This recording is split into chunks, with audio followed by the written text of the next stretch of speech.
Buenas tardes. Hoy hablaremos acerca sobre el régimen de supervisión establecido por la Ley de Supervisión Financiera y la Ley de Bancos y Grupos Financieros, que contemplan un régimen de supervisión que contiene procedimientos, medidas y sanciones que se van a aplicar a situaciones financieras que regulan en riesgos. Hablando de ella, la regulación por deficiencia patrimonial. Esta es parte de todo el sistema en gran medida para fortalecer o debilitar actividades económicas y financieras del país. De acuerdo, para que el sistema de totalidad esté sano, necesita que la entidad esté conformada por solidez, solvencia y estabilidad. Cada banco y sociedad financiera tiene que entregar un informe a la Superintendencia de Bancos por 5 días. En este debe presentar un informe que regula el caso que debe iniciar sobre acciones para subsanar las deficiencias. Así es como lo establece el artículo 70 de la Ley de Bancos y Grupos Financieros, en donde hay medidas mínimas que contengan un plan de regularización en el caso. La mayoría van encaminadas a crear liquidez y estabilidad en la institución. Podemos encontrar en ellas el aumento de capital autorizado, la emisión de acción, la reducción de activos, la capitalización y reserva de utilidades, la venta de acciones y los pagos de acreedores por propiedades de acciones, entre otras. Formula enmiendas pertinentes. Este plan regularización debe ser ejecutada por bancos o sociedades financieras dentro de un plazo fijado de la supervisión y no puede exceder de 3 meses contados desde la fecha de la que fue aprobada. El plan debe obtener subsanar las deficiencias patrimoniales. En caso de una regularización no se presenta en el plazo determinado y fuese rechazada por la Superintendencia de Bancos o por la Junta Monetaria, decidirá la suspensión de las operaciones inmediatamente, nombrando una junta de exclusión de activos y pasivos. En cuanto a la entidad sometida en el plan de regularización, no podrá pagársele dividendos ni otorgar préstamos a sus accionistas, a sus gerentes o a empresas o empresarios vinculados o relacionados con ellos.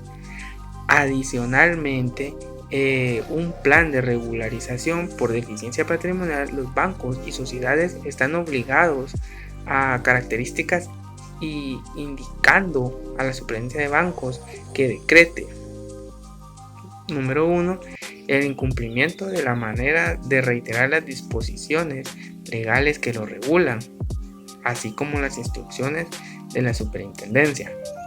2, la deficiencia que encaja legal de 2 meses consecutivos, bien por 3 meses distintos a un periodo de 1 año. 3.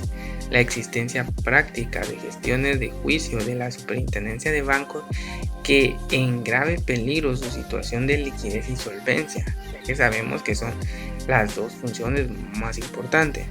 Y 4.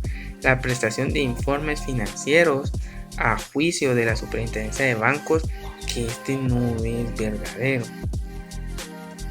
Por otra parte, pues se va a hacer la delegación de la Superintendencia de Bancos.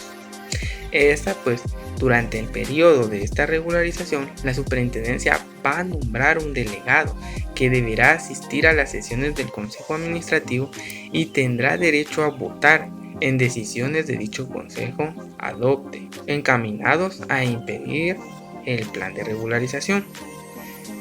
En ella existe una suspensión de operaciones, que lo vamos a encontrar en el artículo 75 de la Ley de Bancos y Grupos Financieros, en donde explica que la Junta Monetaria debe suspender de inmediato las operaciones de bancos o sociedades financieras, por ejemplo en caso cuando haya una suspensión de pagos de obligaciones o cuando la deficiencia patrimonial sea superior al 50% del patrimonio requerido.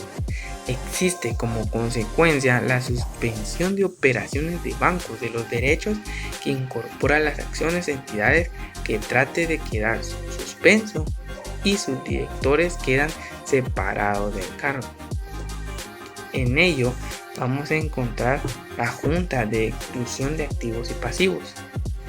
La Junta Monetaria, a más tardar al día siguiente, esta va a ser dispuesta por la suspensión de operaciones de bancos y sociedades financieras que sean parte del grupo financiero. A propuesta de la superintendencia, nombra la Junta de Exclusiones de Activos y Pasivos, que están conformados por 3 miembros. Estas van a tener la facultad que tiene la ley de bancos y grupos financieros, le va a conferir como su máxima autoridad la materia del país. Para ello, también existe el Fondo para la Protección de Ahorros, siendo así un fondo creado con el objetivo que va a garantizar al depositante de un sistema bancario la recuperación de sus depósitos en caso de que se suspenda las operaciones o la quiebra de entidades bancarias. Por ello, el fondo debe de cubrir un monto de 20.000 o su equivalente en moneda extranjera por persona individual o jurídica que tenga depósito constituido en bancos privados nacionales o sucursales de bancos extranjeros. El Fondo para la Protección de Ahorro estará sujeta a la vigilancia e inspección de la Superintendencia de Bancos. Una de las reglas determina la cantidad a restituir, que si el depositante es al mismo tiempo el deudor o el prestatario, debe de compensar ambos saldos únicamente por cantidades que sean líquidas y exigibles. El plazo de vencido se realizará la compensación extendida, salvo a favor del depositante. Debe restituirse hasta los 20.000 o un equivalente. Otra de las reglas es que se excluye la cobertura o la garantía de los depositantes de sus acciones de miembros, consejos, gerentes, representantes legales e incluso funcionarios del banco. Por otro lado, encontramos lo que las entidades fuera del plazo o entidades llamadas offshore. La ley de bancos y grupos financieros las define como entidades fuera de plaza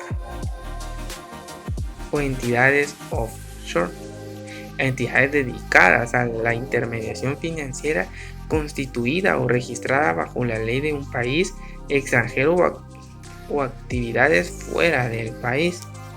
Es aquella donde su función pues es según las leyes de otro país o distintas a la residencia del inversor. Estas operaciones en territorio conocido como países fiscales o centros financieros del sistema financiero mundial son utilizados por personas individuales y jurídicas para el traslado de actividades y dinero del país que están radicados con el fin de evadir impuestos y ocultar fortunas. Existe un sindicato de cantidad de controles financieros offshore de lugares como Islas Caimán, las Bahamas, Barbados, Mónaco, Chipre, Luxemburgo e incluso islas del Pacífico Sur. La mayor participación obedece a partes de inversionistas mayores rindiendo y deudores consigo préstamos de tasas muy menores. Para poder ser constituido en Guatemala tiene una serie de requisitos. Estas las encontramos obteniendo la autorización de la Junta Monetaria, previo dictamen siempre de la Superintendencia de Bancos y pues formado por grupos financieros en Guatemala, y estas pues deben cubrir unos requisitos, por ejemplo, aceptar la forma escrita incondicional e irrevocable que queda sujeta a la superintendencia consolidada a la Superintendencia de Bancos de Guatemala. Otra es presentar un informe periódicamente u ocasiones que sean requeridas por la Superintendencia de Bancos y el Banco de Guatemala. Otro requisito es acreditar a la Superintendencia de Bancos que autorice las autoridades supervisoras de su país. Otro requisito es que sus autoridades, la supervisora bancaria de su país de origen, aplique estándares prudenciales internacionales tan exigentes como la vigente en Guatemala. De no ser así, está sujeta a normas prudenciales de liquidez que sujeta a la Junta Monetaria a propuestas de la Superintendencia de Bancos. También otro de los requisitos es que las empresas controladoras o empresas responsables en caso de respectivos a grupos financieros se comprometa por escrito a cubrir la definición patrimonial. También podemos encontrar que se comunique por escrito sus depositantes depósitos que hayan captado o no estén cubiertos por un fondo de protección de ahorro. Estos pueden ser revocados de autoridades por medio de la Junta Monetaria. Previo informe de la Superintendencia de Bancos, revoca la autorización de funcionamiento de entidades fuera de plazo o entidades offshore cuando no cumple de algunos de los requisitos mencionados anteriormente. Y eso es todo. Muchísimas gracias.